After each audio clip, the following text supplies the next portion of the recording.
The wheels are only ever driven by an electric motor, and that means that we can control the engine that's generating the electricity separately to the driving speed and the acceleration. But we've also added another technology, which is active noise cancellation. So very similar to the headphones that you use on the aeroplane, we have a speaker in the luggage room of the car that will play the inverse noise to the engine and cancel it out. So when you're driving around the city, the engine can start and stop, and you won't even notice it's happening. If your internet is holding you back at home, this ad might be the best news ever. With award-winning Optus 5G home internet, you can connect more devices in more corners of your home.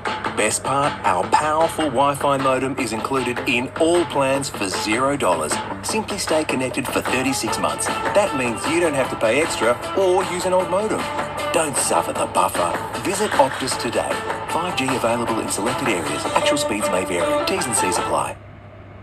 Life's tough under Labor. The cost of food is up. Your bills are up.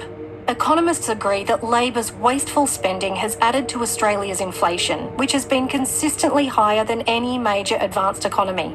That puts pressure on interest rates, which have risen 12 times under Labor. All this means Australia has had the biggest fall in disposable income in the developed world.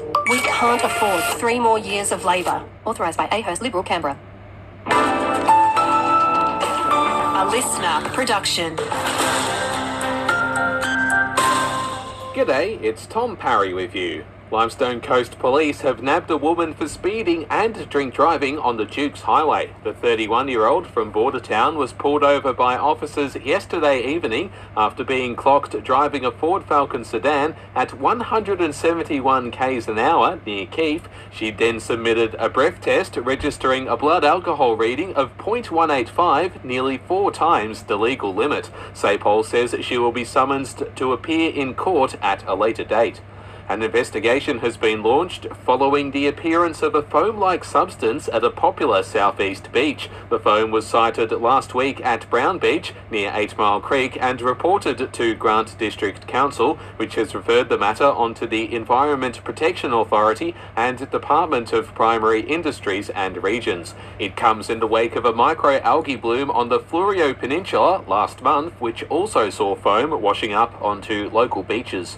If you've ever had trouble finding a car park at Mount Gambier's hospital, you might be pleased to hear this. A new 69-bay parking area at the Wheel Street site has been completed as part of a $24 million upgrade. The new car park aims to help with access to the hospital and reduce the impact of traffic on neighbouring streets. Briefly, the southeast saw its best rainfall of the year so far over the long weekend, with 25 millimetres recorded in the gauge at Mount Gambier Airport.